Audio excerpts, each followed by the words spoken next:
Bonon, sur l'axe Bouaflé-Daloa, siège de la coopérative Ecokim. La pluie tombée la veille n'a pas entamé les ardeurs des coopérateurs. Ils sont venus massivement à cette rencontre célébrer les 10 ans d'existence de la coopérative qui a intégré l'union comme force motrice au service du devenir de chacun et de tous. Les résultats sont là, audibles. Les superficies exploitées se sont élargies de 4 000 hectares à plus de 45 000 hectares pour un potentiel d'environ 30 000 tonnes de cacao, 2 000 tonnes de café et 3 000 tonnes de cajou.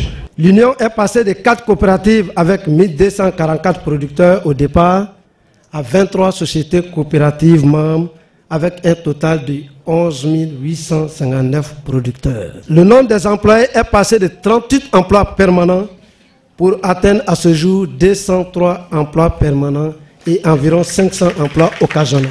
Après 10 ans, il faut s'aimer les graines du futur. Leur nature, formation des producteurs, leur géolocalisation, pour ne citer que celle-là. Parrain de l'ouverture de ce nouveau champ à labourer, le ministre de l'Agriculture, Mamadou Sangafoua Koulibaly. Avec lui, ses proches collaborateurs et la quasi-totalité des partenaires techniques et financiers d'Ecokim.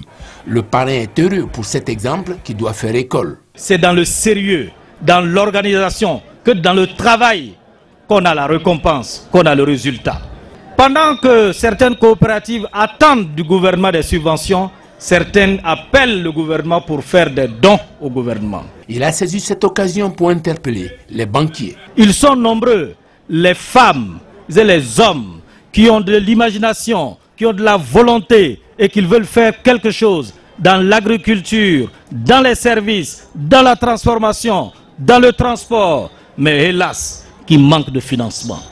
Donc il faut songer, il faut que le système financier ivoirien s'adapte à notre économie. Pour l'heure, la société ivoirienne de banque a financé 30 camions de 10 tonnes pour la collecte des produits Borchamp et 5 véhicules de liaison. Le maire de Bonon a souligné cet acte de portée stratégique. Désormais, on saura le poids réel de Bonon dans la production nationale. Les coopérateurs, eux, ont reçu du Conseil Café Cacao 30 millions d'intrants. Leurs enfants, des kits scolaires. Sur le tableau des réalisations socio-économiques d'Ecokim, on note 2 écoles de 3 classes offertes, l'une à Blesco dans la sous-préfecture de Bonon, l'autre à Petit Boaké dans la région de Dieucoué. Les meilleurs producteurs au nombre de 8 ont reçu des dons pour produire davantage. Et les coopératives de base ont reçu chacune les clés d'un camion avec l'engagement d'une saine utilisation de ces biens communs.